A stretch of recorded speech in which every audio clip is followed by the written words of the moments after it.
Chu nagbigay ng reaksyon sa ginawa ni Paulo. Muli na naman ngang nasurpresa si Kim sa ginawa ni Paulo nang biglaan siyang ipakilala ng aktor sa kanyang pamilya.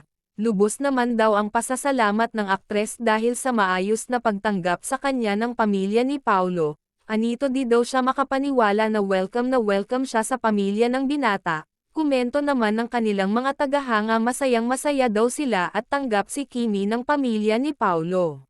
Marami naman ang tumakbong tanong sa isipan ng ibang netizens. Isa na dito ang ngayog ipinakilala na daw si Kim sa pamilya ni Paulo, ano na kaya daw ang susunod. Ang iba naman ay kinikilig sa bilis ng pangyayari, ang iba naman ay nag-aabang ng susunod na kaganapan.